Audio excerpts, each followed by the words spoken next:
महानगरपालिकेसाठी भाजपनं नवीन रणनीती आखली आणि नव्या उमेदवारांना यंदा संधी दिली। परंतु नव्या उमेदवारांना संधी दिल्यानं भाजप विरोधात निष्ठावंत कार्यकर्त्यांचा आक्रोश सुरू आहे। छत्रपती संभाजीनगर असेल, नाशिक असेल, या ठिकाणी हा आक्रोश उफाळून आला। पण पुण्यात मात्र भाजपच्या या नव्या पॅटर्नची चांगली चर्चा होते।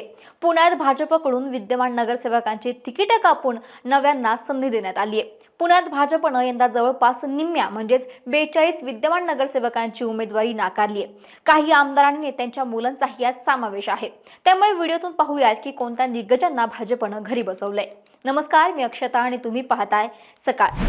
तर भाजपनं यंदा 42 विद्यमान नगरसेवकांचं तिकीट कापलं असून नव्या चेहऱ्यांना संधी दिली आहे।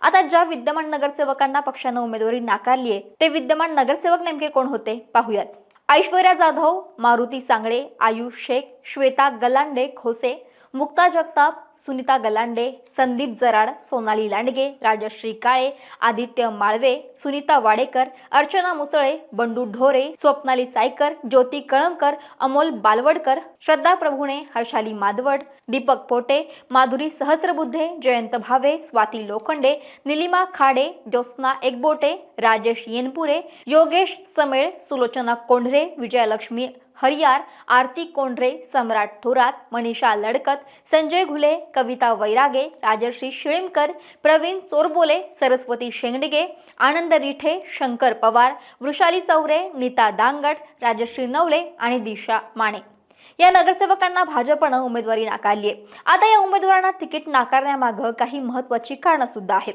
त्यातली महत्त्वाची कारणं म्हणजे भाजपात मोठ्या प्रमाणावर झालेली इनकमिंग। इतर पक्षातील दिग्गजांना पक्षप्रवेश दिल्यानं उमेदवारी देताना भाजपनं आपल्या कार्यकर्त्यांपेक्षा त्यांना प्राधान्य दिल्याची ओरड पक्षातून होते।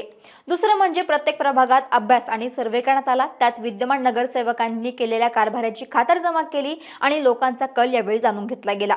बहुतांश ठिकाणी वगळलेल्या नगरसेवकांची चांगली कामं केलं नसल्याचं समोर आलं आणि त्यामुळे तिथल्या मतदारांमध्ये नाराजी देखील पाहायला मिळाली आणि वगळलेल्या उमेदवारांमुळे फार तोटा होणार नसल्याचा अंदाजही भाजपला आला।